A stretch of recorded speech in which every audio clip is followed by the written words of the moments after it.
Plongeons dans l'univers fascinant de l'apprentissage métacognitif. Et si nos certitudes n'étaient pas toujours un atout, mais parfois un frein? Aujourd'hui, nous explorons comment les QCM enrichis de degrés de certitude révolutionnent la manière dont enseignants et étudiants abordent le savoir. Une approche novatrice qui mêle pédagogie, technologie et sciences cognitives pour façonner l'éducation de demain. Préparez-vous à remettre en question ce que vous pensiez savoir sur ce que vous savez vraiment.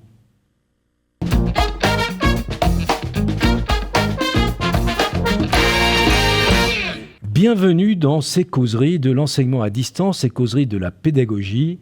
Et nous parlons aujourd'hui de feedback métacognitif grâce au degré de certitude associé au QCM. Et pour aborder ce sujet, nous recevons Julien Douady de l'Université Grenoble-Alpes. Bonjour Julien Douady. Bonjour. Alors nous sommes très heureux de vous recevoir pour ces causeries. Vous avez eu l'occasion de faire une conférence lors des dernières journées de la FIED, qui est notre partenaire pour cette émission. Et vous avez donc présenté à cette occasion la question du feedback métacognitif grâce au degré de certitude associé au QCM. Mais avant d'aborder ce sujet, je vous propose peut-être de vous présenter et de nous donner votre parcours. Moi, je suis Julien Douady, je suis donc enseignant-chercheur à l'Université Grenoble-Alpes. J'ai plutôt une formation de physicien, parce que au départ, je suis effectivement enseignant-chercheur en physique. Et puis, il y a une quinzaine d'années, je me suis beaucoup intéressé à la pédagogie et en particulier à la formation pédagogique des enseignants du supérieur, qu'ils soient doctorants ou enseignants-chercheurs à l'université. Ça m'a amené à monter un service qui a assuré pendant de nombreuses années la formation pédagogique des doctorants et des enseignants du supérieur, ainsi que l'accompagnement pédagogique de ces enseignants. Et petit à petit, à faire évoluer mes activités de recherche depuis la physique, en particulier la physique des lasers au départ, ce qui est mon domaine. Et puis maintenant, je m'intéresse davantage effectivement à des questions d'enseignement, d'apprentissage et à la façon dont on peut aider les étudiants à développer leur autonomie, leur esprit critique et surtout la façon d'apprendre à apprendre, c'est-à-dire d'arriver à être capable de mieux diagnostiquer quels sont les problèmes ou les difficultés qu'ils rencontrent dans leurs activités d'apprentissage.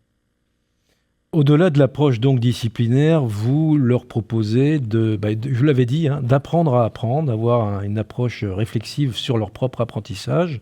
Et donc, c'est à ce titre que vous avez abordé la question de la métacognition.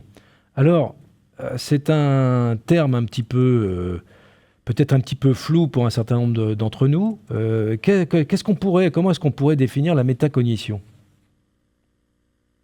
Justement, j'aimerais commencer par introduire un petit peu les choses et pour ça, je m'appuierai sur une citation de Mark Twain, qui est un romancier, journaliste et humoriste américain. Ce qu'il nous dit, c'est que c'est pas ce que nous ignorons qui nous nuit, c'est ce dont nous sommes sûrs, mais qui est faux. Et finalement, c'est un petit peu le point de départ de cet exercice de degré de certitude associé au QCM, c'est d'essayer d'aller traquer ce dont nous sommes sûrs et qui est faux, c'est-à-dire nos mauvaises certitudes. Alors, effectivement, je vous retourne la question. Quels sont les mots-clés qui évoquent pour vous le terme métacognition ? Alors, si je pars de la cognition, je dirais que pour moi, la cognition, c'est effectivement la capacité à apprendre, à accéder à la connaissance.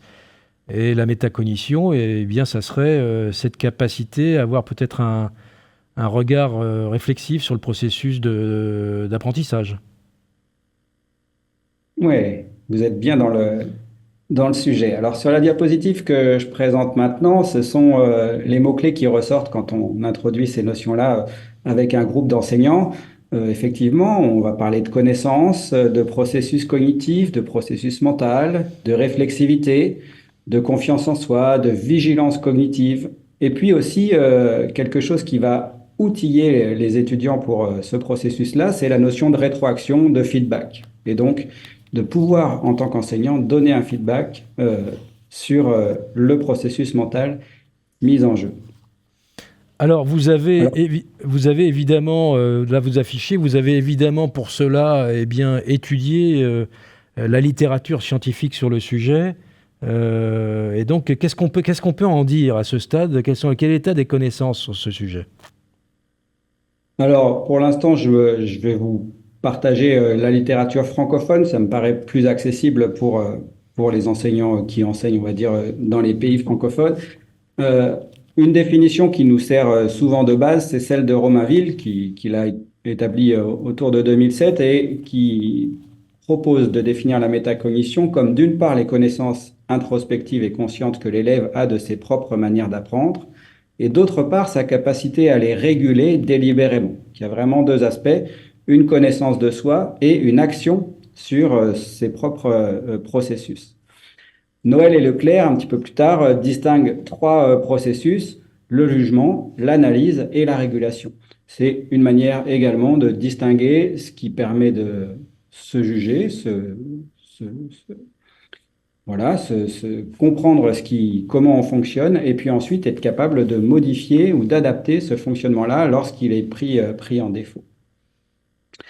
Ensuite, toujours dans la littérature francophone, on a un excellent article d'Amadieu et Tricot qui résume les travaux de Pintrich, etc., dans les années 90, et ils font un lien entre les performances obtenues aux examens, qui sont prédites par l'utilisation de stratégies essentiellement d'autorégulation et de compétences métacognitives. Donc, quelque part, il y a un lien fort entre la réussite universitaire et cette capacité de jugement, d'analyse et de régulation que les étudiants peuvent avoir ou acquérir. Si on s'intéresse à la littérature anglophone, on a notamment un article d'Engelman, Banner et Metzner qui reprennent un certain nombre de méta-analyses et qui vont exactement dans le même sens. Alors, là, c'est vraiment intéressant d'observer effectivement le lien entre les performances obtenues et le développement de ces compétences métacognitives. Alors, comment est-ce que ces compétences, comment est-ce que vous procédez, notamment au travers de votre expérience d'enseignant-chercheur, pour développer ces compétences auprès de vos étudiants? Eh bien, l'approche que nous, on a choisie, en tout cas, c'est de lier la récolte des degrés de certitude avec des QCM. Les QCM, c'est une évaluation qui est souvent décriée parce qu'elle a une réputation de superficialité ou euh, quelque part euh, d'avoir l'impression d'être limité en termes de ce qu'on peut demander aux étudiants. Et nous, ce qu'on a voulu montrer avec cette approche-là, c'est quelque part que c'est une approche qui peut être très puissante. Et donc, il suffit de quelque part la pratiquer avec toute la puissance qu'elle offre et pas simplement avec la superficialité qu'elle pourrait permettre si on se limite à l'utilisation classique. Alors pourquoi est-ce qu'on s'intéresse au QCM de notre côté? D'une part, ça te permet de tester les connaissances avec une rétroaction immédiate ou en tout cas très rapide. Et ça, effectivement, il y a des travaux qui montrent que plus la rétroaction est rapide et plus l'effet sur l'apprentissage est important. Ensuite, les QCM, ça permet de tester régulièrement ses connaissances et cet effet testing a été largement étudié dans la littérature. On a montré en particulier que c'est bien plus efficace de se tester que de relire son cours pour apprendre. Ensuite, les QCM sont une modalité d'évaluation qui permet des usages très réguliers, donc on peut l'utiliser en évaluation formative de façon systématique ou en tout cas très, très fréquente. Et puis, ils sont disponibles sur pratiquement toutes les plateformes d'apprentissage aujourd'hui. Donc, en termes d'enseignement à distance ou en termes d'enseignement hybride, c'est quelque chose qui permet une interaction rapide, facile et sans difficulté d'implémentation par rapport à toutes les plateformes d'enseignement à distance qu'on peut utiliser. Ensuite, le constat qu'on fait, nous, c'est que leur potentiel, il est largement sous-exploité puisque la plupart des QCM qu'on a pu observer dans les pratiques des enseignants qu'on accompagne, elles sont relativement superficielles, c'est-à-dire c'est des QCM de test pour la mémorisation ou éventuellement pour l'application, mais on est rarement sur des objectifs de haut niveau et on est rarement sur des processus mis à jour en termes d'apprentissage, c'est-à-dire que la réponse est juste ou fausse et du coup ça donne des points ou pas. Ça permet quelque part de valider un certain nombre d'acquisitions de connaissances, mais on est souvent sur des degrés faibles de niveau de taxonomie. Nous, ce qu'on propose, c'est d'ajouter au QCM une récolte de degrés de certitude, c'est-à-dire de demander aux étudiants quelle est leur réponse et dans quelle mesure ils sont sûrs de leur réponse. Je vais détailler ça par la suite.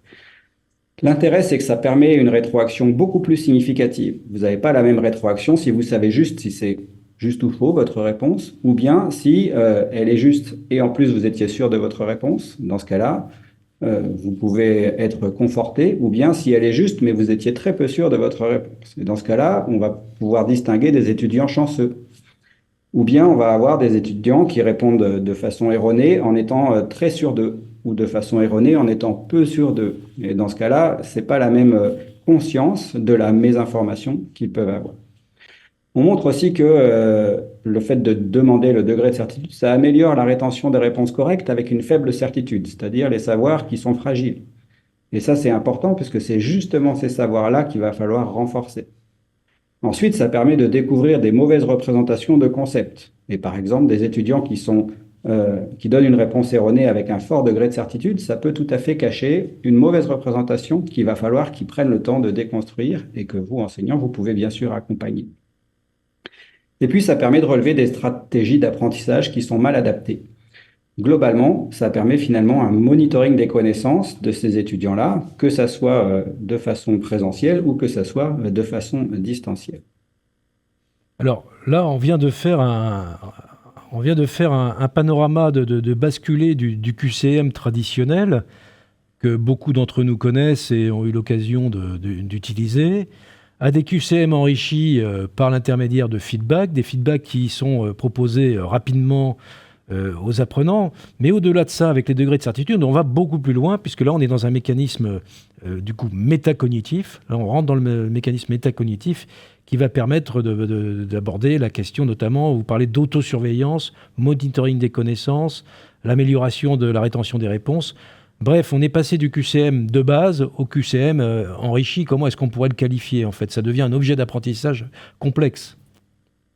Ouais, alors finalement, il n'est pas si complexe que ça, mais effectivement, il est enrichi, il est évolué d'une certaine manière. Évoluer. Je vais peut-être rentrer dans le détail de techniquement comment ça se présente et puis quels sont les types de feedback qu'on peut fournir aux étudiants. Pour ça, ben, je vous propose un exemple ici, le cas d'un vrai-faux.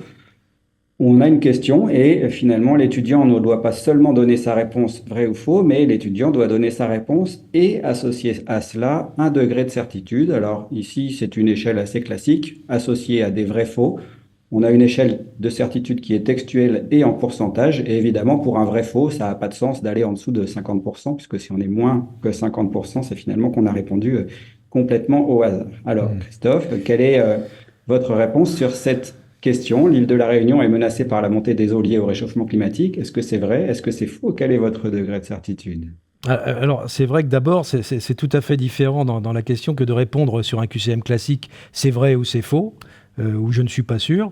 Moi, j'aurais tendance là à répondre plutôt que je suis assez sûr à 80%. Et que vous êtes Que sûr c'est que c'est vrai. vrai ou c'est... Je suis assez sûr que c'est vrai. Oui, parce que oui, effectivement, assez sûr que c'est vrai. Oui, tout à fait. Donc, si je code ça, ça revient à cliquer sur vrai et puis à cliquer sur assez sûr 80%. Et ce qui est intéressant dans ce duo de réponses, puisque finalement on n'a plus seulement la réponse, mais on a à chaque fois un duo, la réponse et le degré de certitude, ça va être, comme on le voit sur la diapositive ici, de croiser la qualité de la réponse, correcte ou incorrecte, avec le niveau de certitude. Alors on va regrouper, on va dire arbitrairement un petit peu, mais ça a été fait à partir d'études in situ. Les certitudes élevées, c'est-à-dire 80, 90, 100% de certitude pour ce qui concerne un vrai-faux, ou les certitudes faibles, 60, 70% pour ce qui constitue un vrai-faux. Et dans ce cas-là, ça va nous permettre de distinguer au moins 4 catégories, et puis une cinquième qui est un petit peu à l'écart dont je parlerai tout à l'heure. La première catégorie, ce sont les connaissances solides, c'est-à-dire des réponses correctes données avec un degré de certitude élevé. Ça permet de renforcer des apprentissages qui semblent effectivement bien acquis. La seconde, ce sont des connaissances fragiles. Je parlais d'étudiants chanceux tout à l'heure. Ce sont une réponse correcte, mais avec un degré de certitude faible, 60, 70%. On peut donner un feedback qui est votre réponse est correcte, mais vous en étiez peu sûr. Et on peut qualifier ces réponses-là de connaissances fragiles et donc de connaissances à renforcer. Il y a ici un travail d'identification qui est intéressant parce que si vous prenez un QCM classique, les bonnes réponses, les étudiants considèrent que c'est du connu et donc ils ne vont pas chercher à retravailler ces choses-là. Ici, nous mettons en lumière des connaissances qui sont fragiles et qui du coup méritent d'être renforcées en termes de confiance dans ces connaissances. Et puis du côté des réponses incorrectes, bien sûr, une erreur présumée avec une réponse incorrecte et un degré de certitude faible. Visiblement, la réponse est incorrecte, mais l'étudiant s'en doutait. On a des étudiants qui sont peu ou pas informés et il va falloir faire ce travail de recherche d'information et d'apprentissage. Et puis, une catégorie qui nous paraît particulièrement importante à mettre en valeur, c'est l'erreur insoupçonnée, c'est-à-dire une réponse incorrecte avec un degré de certitude élevé. On était sûr d'une réponse qui est fausse, et ça, c'est clairement un danger, puisque finalement, ça peut traduire une mauvaise conception. En tout cas, si vous demandez à un pilote de ligne ou à un médecin euh, une réponse qu'il est certain d'avoir alors qu'elle est erronée, ça peut poser Un un certain certain nombre nombre de de... difficultés. Ce Effectivement. danger, il vient de là. Donc voilà, les quatre globalement grandes catégories qui peuvent émerger de ce croisement entre la qualité de la réponse et le degré de certitude. Et puis il y a une cinquième catégorie qui est ce qu'on appelle l'ignorance déclarée, où j'ai répondu au hasard d'une certaine manière. C'est-à-dire que quand pour un vrai faux, on a une certitude inférieure ou égale à 50%, globalement, on est exactement sur le hasard. Et peu importe que la réponse soit correcte ou incorrecte, ça traduit quelque part une absence de connaissances qu'il va falloir combler. Donc, on codifie, on va dire, ces réponses-là de façon symétrique, qu'elles soient correctes ou incorrectes. D'accord. Une fois qu'on a... Comment vous les identifiez? Pardon. Je ne suis pas sûr d'avoir bien compris comment vous identifiez ces réponses, on va dire, qui seraient des réponses au hasard. Comment est-ce que vous les identifiez? C'est les réponses qui sont fournies avec un degré de certitude de 50% ou moins. Ah oui, oui, d'accord. L'intitulé, c'est 50 ou D'accord. moins. Et donc, on est globalement sûr de la réponse au hasard. D'accord. Très bien. Alors, donc du coup, donc là, vous avez des QCM bon, qui nécessitent évidemment, en termes de conception, pour le coup, un travail qui est beaucoup plus approfondi, puisque j'imagine que vous allez également délivrer des feedbacks autour de ces... une fois les réponses fournies. Oui, alors en fait, ça change pas, ça rajoute pas de travail pour la conception. Un QCM qui est bien conçu, on va dire, il y a globalement une question qui est bien élaborée, il y a un feedback qui est proposé à l'étudiant si la réponse est juste, il y a un feedback qui est proposé à l'étudiant si la réponse est erronée, et vous allez voir que globalement, on reprend exactement les mêmes choses dans cette mise en page, en fait. Ce n'est qu'une mise en page supplémentaire. Au niveau du feedback, je vous montre ici une diapositive où c'est ce qui se construit dans la page résultat de Moodle. Typiquement, quand on utilise cette version des QCM, il y a une première chose qui se met en place, c'est qu'au lieu d'avoir juste un score, par exemple 80% de réussite au QCM, on a un graphique. Et ce graphique-là, il traduit quelque part la ventilation des réponses correctes et incorrectes en fonction du degré de certitude exprimé par l'étudiant. Vous avez côté rouge les réponses incorrectes, avec en rouge foncé les erreurs insoupçonnées, en rouge clair les erreurs présumées. Et puis vous avez côté vert les réponses correctes, avec en vert clair les connaissances fragiles et en vert foncé les connaissances solides.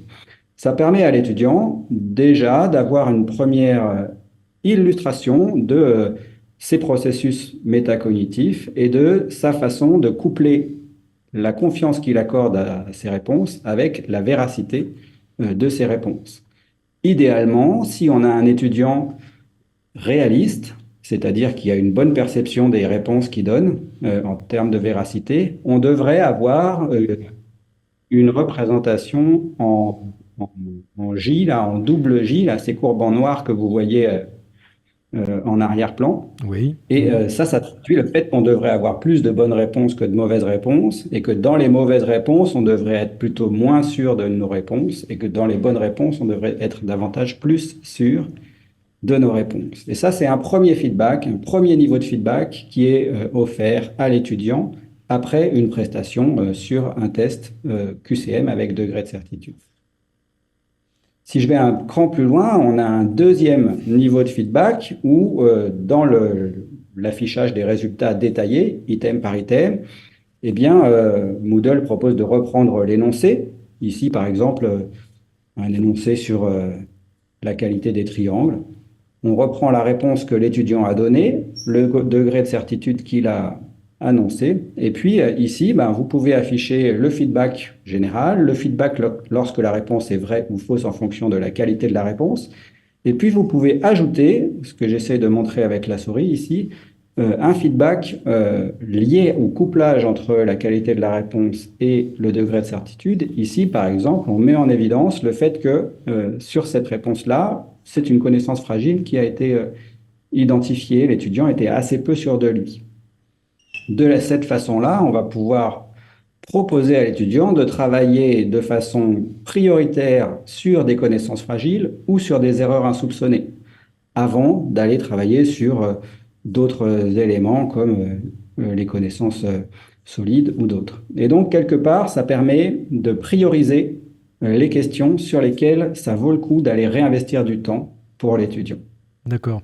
Alors, qu'est-ce que vous observez justement chez l'étudiant ou l'apprenant lorsqu'il est soumis, on va dire, à ces feedbacks métacognitifs? Comment est-ce que ça se passe? Qu'est-ce que vous avez pu observer?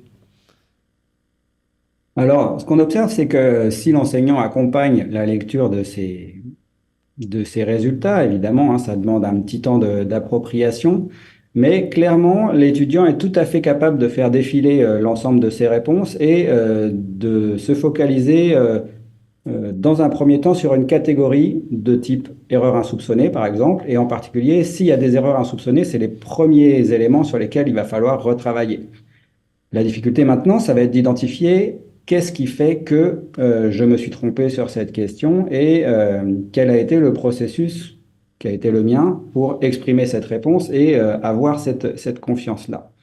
Vous imaginez bien que dans un test papier classique, si on reçoit cette information une semaine ou 15 jours après, le temps que l'enseignant ait pu corriger ces choses-là, on ne se souvient plus ce qui s'est passé dans sa tête au moment où on a répondu. Donc c'est vraiment l'importance ici du QCM et du feedback immédiat ou très très rapide, c'est de pouvoir rester sur un ressenti à chaud et de pouvoir aller interroger le processus cognitif qui a eu lieu. Et donc pour cela, donc c'est un plugin qu'on a développé hein, sur Moodle avec l'aide d'informaticiens au niveau du laboratoire. À la fois, ça met la question dans un environnement qui rajoute les degrés de certitude. À la fois, ça propose une lecture par catégorie avec des connaissances fragiles, solides, des erreurs soupçonnées et des erreurs insoupçonnées. Et puis, quelque chose d'assez remarquable en termes de métacognition, ça offre à l'étudiant la possibilité d'ajouter un feedback sur ce qui s'est passé dans sa tête ou sur sa perception. Alors, il y a deux niveaux de feedback qui sont possibles. Le premier feedback, c'est un commentaire que l'étudiant peut ajouter sous le graphique de type histogramme pour essayer de voir si globalement il aperçoit dans ce graphique-là des éléments qui permettraient de progresser. Et par exemple, on pourrait imaginer que l'étudiant qui voit le graphique qui est à l'écran, avec une forte composante de connaissances fragiles, puisse se dire, finalement, j'ai un certain nombre de connaissances qui sont correctes, mais dans lesquelles je n'ai pas confiance, et donc il va falloir que j'aille identifier ces connaissances-là pour pouvoir les renforcer. Par ailleurs, il peut aussi constater qu'il a 3 erreurs insoupçonnées, et que donc sur ces erreurs insoupçonnées, il va falloir qu'il aille chercher les raisons de construction des réponses qu'il a formulées et pourquoi est-ce qu'il avait tant confiance dans ces réponses-là. Ça, c'est un premier niveau de feedback et ce commentaire-là, il est sauvé avec la tentative, c'est-à-dire que l'étudiant peut y revenir par la suite, l'enseignant peut le consulter, éventuellement y répondre. Et puis, il y a un deuxième niveau de feedback, comme vous voyez à l'écran également ici. Donc ça, c'est typiquement une page de résultats de Moodle dans le comportement de questions avec degré de certitude. On retrouve la proposition. Ici, c'était un losange ne peut pas avoir d'angle droit. L'étudiant a choisi vrai. Malheureusement, c'était la mauvaise réponse et il était assez sûr de lui, ce qui fait que c'est une erreur insoupçonnée. Il a donné la mauvaise réponse avec une confiance relativement élevée. On a un feedback général donné par l'enseignant. On a un feedback lié au couplage entre le degré de certitude et la qualité de la réponse. Et là aussi, l'étudiant peut ajouter un commentaire. Et ce commentaire, il est particulièrement important pour les erreurs insoupçonnées parce qu'il permet d'accéder à ce qu'il s'est passé dans sa tête à ce moment-là. Et là, l'étudiant nous dit, je suis surpris car je pensais qu'un losange est forcément tordu. Un losange est forcément tordu. C'est effectivement une représentation qu'il a, elle est erronée, et ça va lui permettre d'accéder au défaut quelque part de modélisation qu'il avait en tête et donc de pouvoir corriger cette représentation. Vous voyez là qu'on a accès à une information qu'on n'a jamais lorsqu'on fait des tests classiques et qu'on n'a jamais lorsqu'on fait un QCM classique. Donc c'est une information extrêmement précieuse, à la fois pour l'enseignant qui peut découvrir quelles sont les représentations erronées de ses étudiants, et à la fois pour chaque étudiant qui peut du coup améliorer la représentation qu'il a des concepts, en particulier ici du concept de losange. Alors, c'est vrai que c'est extrêmement intéressant parce que c'est finalement une approche un peu systémique de l'apprentissage avec des allers-retours, de l'expression, là, donc des représentations à travers ces commentaires de l'étudiant permet à l'enseignant effectivement éventuellement d'intervenir justement pour procéder effectivement à des éclaircissements par exemple. Et puis pour l'étudiant, ça lui permet bien évidemment de prendre conscience, d'avoir des déclics peut-être qui lui permettent d'avancer plus vite. Alors vous insistiez par contre sur le fait que la force du dispositif, et là c'est l'outillage technologique qu'il y a derrière, c'est la rapidité avec laquelle ce feedback intervient. Exactement, puisqu'on peut le proposer tout à fait dès que le test est terminé. On a deux versions. On a une version avec le feedback à la fin de chaque question et on a une version avec le feedback à la fin du test qui peut être plus intéressante pour garder la dynamique d'évaluation puis la dynamique de feedback. Mais donc les deux versions sont implémentées sur Moodle aujourd'hui. Donc pour les personnes qui nous regarderaient, qui seraient intéressées, donc pour pouvoir implémenter ces possibilités dans Moodle, il y a donc un plugin particulier. Comment faut-il procéder? Exactement. Alors, j'affiche à l'écran une copie, on va dire, de la page des plugins de Moodle. Aujourd'hui, il y a un certain nombre de plugins qui forment une famille, on va dire, qui s'appelle Quiz Certainty. Et en fait, ce qu'on a développé, c'est un comportement de question. Et donc, si vous installez ces plugins-là, vous offrez en quelque part un nouveau comportement de question. Et ce qui est intéressant, c'est que c'est justement un comportement de question. C'est-à-dire qu'il ne s'agit pas d'une nouvelle type de question et qu'il va falloir quelque part ressaisir tous nos énoncés dans un nouvel environnement. Non, vous prenez une QCM existante, même n'importe quelle question existante, vous lui associez le comportement de question qui s'appelle niveau de certitude et feedback différé de l'étudiant, si on veut globalement que ça arrive à la fin du test. Et à ce moment-là, vos questions sont préservées. Simplement, elles apparaissent dans un environnement qui rajoute la récolte du degré de certitude et qui modifie la page de feedback pour faire apparaître ce diagramme et ce code couleur lié euh, au savoir fragile, aux connaissances fragiles, aux connaissances solides, et puis aux erreurs présumées et aux erreurs insoupçonnées. Et puis en même temps, ça offre la possibilité à l'étudiant de commenter ses résultats au niveau de la page de résultats. Et ça, il n'y a aucun effet supplémentaire, aucun effort supplémentaire de la part de l'enseignant. Les questions existantes peuvent être tout à fait affichées dans un comportement de question différent sans avoir à être ressaisies. Et donc, c'est là où c'est vraiment intéressant, c'est-à-dire que finalement, ça n'est qu'une installation de plugin et un choix de comportement de question au niveau du test. Alors effectivement, c'est vraiment à noter. Donc ça veut dire que tout le travail déjà fourni pour concevoir des QCM va pouvoir être enrichi. En réalité, on peut revenir dessus et rajouter ce comportement de question. Donc ça, c'est extrêmement intéressant.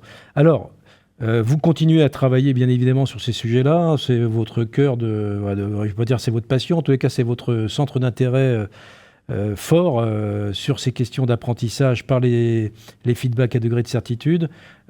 Évolution en cours, qu'est-ce que vous envisagez comme évolution en cours actuellement?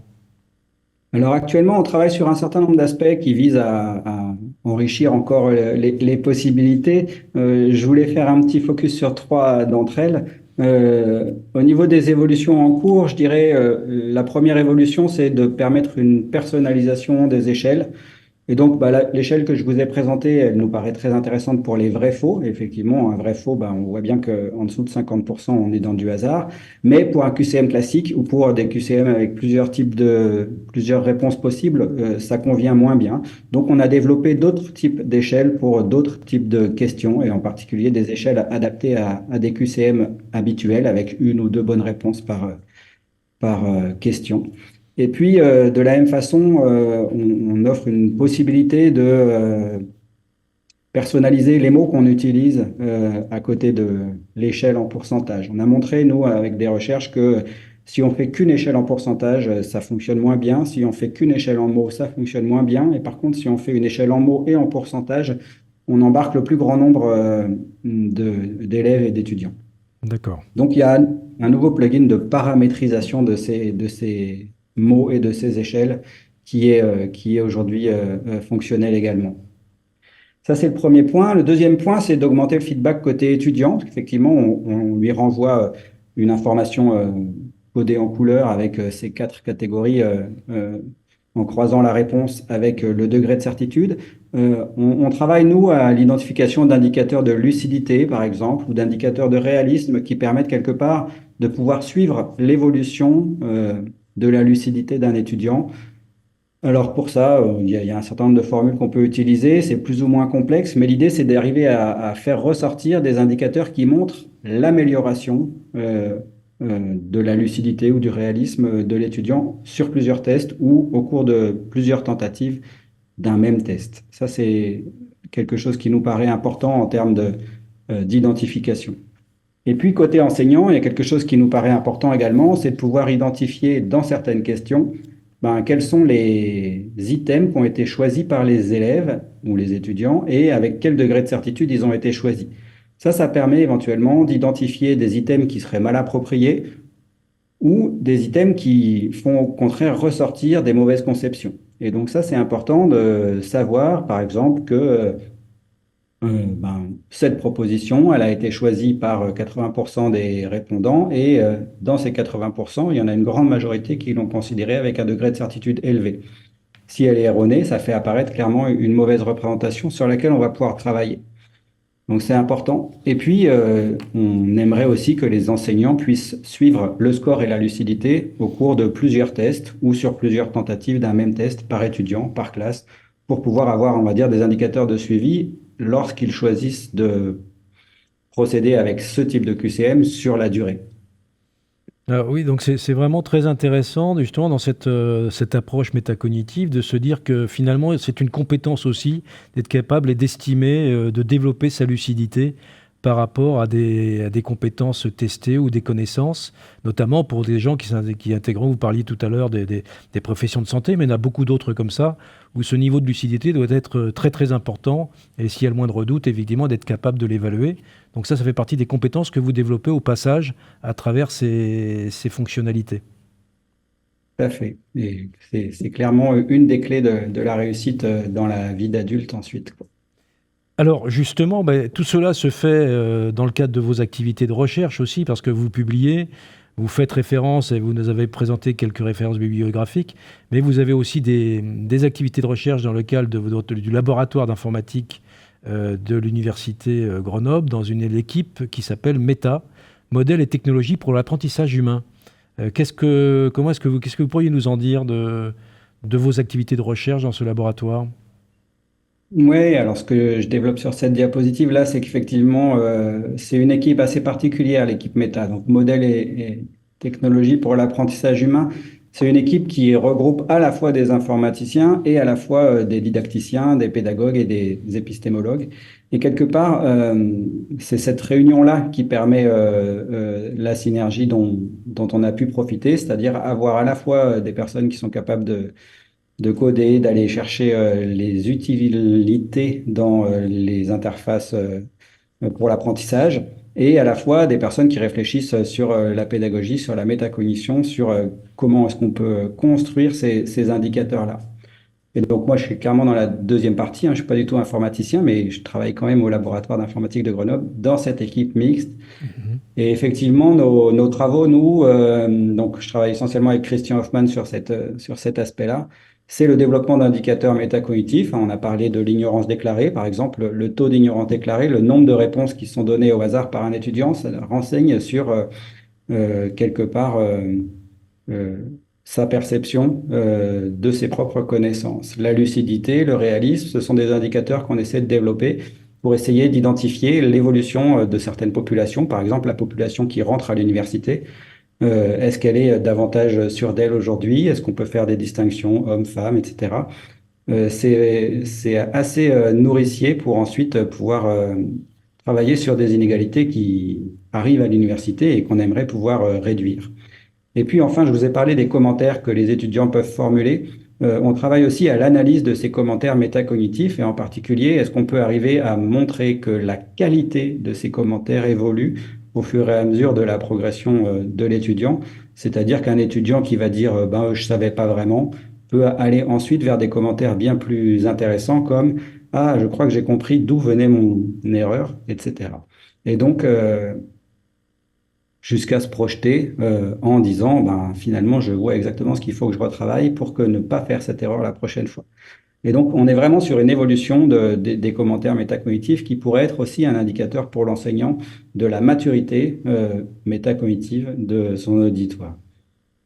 Alors, merci beaucoup, Julien Douady. C'est vrai que les travaux que vous menez sont extrêmement intéressants et utiles pour la communauté dans l'enseignement supérieur, des enseignants en général qui ont besoin d'avoir des retours de la recherche pour améliorer leurs enseignements, notamment aujourd'hui au travers de l'instrumentation et des technologies, des plateformes techniques. Et évidemment, on parle de l'intelligence artificielle, peut-être que vous travaillez déjà là-dessus, peut-être qu'on pourra en dire un mot. Comment est-ce qu'on pourrait déjà sur cette séquence conclure? Eh bien, finalement, ce que j'ai essayé de montrer là, c'est que bien que le QCM soit souvent un outil d'évaluation qui est un petit peu dévalorisé par à la fois le corps enseignant et les élèves ou les étudiants, en fait, on peut tout à fait redonner ses lettres de noblesse à cette modalité d'évaluation en l'utilisant avec toute la puissance qu'elle permet. Et le fait qu'elle permette à la fois un feedback immédiat et nourri, ben, ça offre la possibilité d'utiliser des QCM associés avec la récolte des degrés de certitude. Et ça en fait des tests qui ont une puissance métacognitive phénoménale. D'une part, ça favorise la démarche expressive hein, en récoltant les commentaires des étudiants qui permettent d'expliquer le processus cognitif par lequel ils sont passés, notamment quand ils se sont trompés. Ça rend le feedback bien plus signifiant puisque ça permet de savoir si on avait raison en étant sûr de soi ou pas, si on avait tort en étant sûr de soi ou pas. Et donc, ça engage l'étudiant dans ce processus métacognitif de jugement, d'analyse et de régulation. J'ajoute que ce qui est intéressant dans les QCM également, c'est que une bonne question à choix multiples avec la récolte des degrés de certitude, c'est quelque chose qu'on peut réutiliser. Et justement, il n'y a pas besoin de chercher un nouvel énoncé chaque année, etc. Si la question est pertinente, elle va être utile à l'apprentissage des étudiants. Et donc, quelque part, on capitalise sur ces tests-là. On n'a pas besoin de réinventer l'eau tiède chaque année. En tous les cas, merci. Je pense que ça intéressera beaucoup de nos téléspectateurs ou auditeurs, puisque aussi de nos jours, les causeries sont diffusées sur les plateformes de podcast, Spotify, Apple Podcast et autres plateformes de podcast. Alors, si on veut en savoir plus, il est possible de lire un certain nombre de vos articles.